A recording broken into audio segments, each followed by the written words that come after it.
ইউরোপের একজন সেরা স্বাস্থ্য বিজ্ঞানী ছিলেন, তার নাম ছিল doctor Morris Bucaille. Doctor Morris Bucaille ধর্ম বিশ্বাসে খ্রিস্টান ছিলেন, ইসলাম ধর্ম বিদ্বেষী ছিলেন, ইসলাম ধর্মকে ভুল ধর্ম সাব্যস্ত করার জন্য গবেষণায় লিপ্ত ছিলেন। তিনি এক সময় ভাবলেন যে ইসলামের ধর্মগ্রন্থ কোরআন, এই কোরআনে যদি কোনো ভুল বের করা যায় তাহলে সারা বিশ্বে ইসলাম ধর্মটাকে ভুল ধর্ম বলে প্রচার করে দেওয়া যায়। এই চিন্তা চেতনার তাড়নায় তিনি কোরআন বুঝতে আসলেন।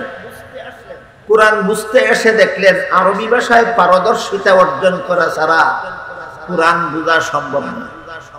তাই তিনি সৌদি সরকারের সহযোগিতায় আগে আরবি ভাষায় পারদর্শিতা অর্জন করেছেন, এবার কোরআন বোঝা শুরু করেছেন। কোরআনের শুরু থেকে শেষ পর্যন্ত বুঝার পরে কোনো ভুল খুঁজে পেলেন না। তখন তিনি জানতে পারলেন রাশিয়ার তাসকন্দের জাদুঘরে হযরত উসমান রাদিয়াল্লাহু তাআলা আনহুর হাতের লেখা কোরআনের একটা এডিশন জাদুঘরে সংরক্ষিত আছে। আজ থেকে প্রায় ১৫০০ বছর আগের হাতের লেখা কোরআন। তাই তিনি ভাবলেন বর্তমান দুনিয়ার বিভিন্ন প্রেসে ছাপা কোরআনের সাথে ১৫০০ বছর আগের হাতের লেখা কোরআনের এডিশন মিলালে অবশ্যই যথেষ্ট পরিমাণ ভুল বের হবে।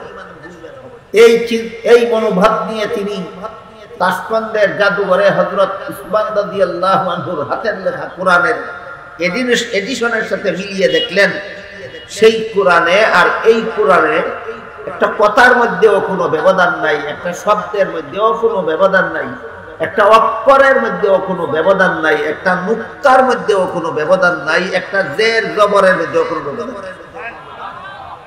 শেষ পর্যন্ত যিনি এসেছিলেন কোরআনে ভুল ধরার জন্য, তিনি নিজেই কলেমা পড়ে মুসলমান হয়। মুসলমান হওয়ার পরে তিনি সারা বিশ্বে আলোড়ন সৃষ্টিকারী একটা মহামূল্যবান বিশাল গ্রন্থ রচনা করলেন।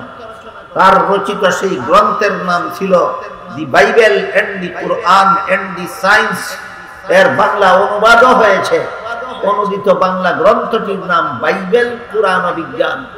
যারা যাচাই করতে চান খ্রিস্ট ধর্ম বাতিল কেন, ডক্টর মরিস বুকাইলির লিখিত সেই বাইবেল কোরআন ও বিজ্ঞান পড়ে দেখুন। ভদ্রলোক গ্রন্থটির প্রতিটি পাতায় পাতায় আধুনিক বিজ্ঞানের চুলচেরা বিশ্লেষণের মাধ্যমে প্রমাণ করেছেন বাইবেল বিকৃত গ্রন্থ, অবিকৃত ধর্মগ্রন্থ নয়। একটা প্রমাণ আপনাদের সামনে তুলে ধরলাম। ইসলাম ছাড়া বাকি সব ধর্ম বাতিল কেন? আপাতত বলুন খ্রিস্ট ধর্মটা বাতিল কেন? বিকৃত। খ্রিস্ট ধর্মটা বাতিল কেন? বিকৃত।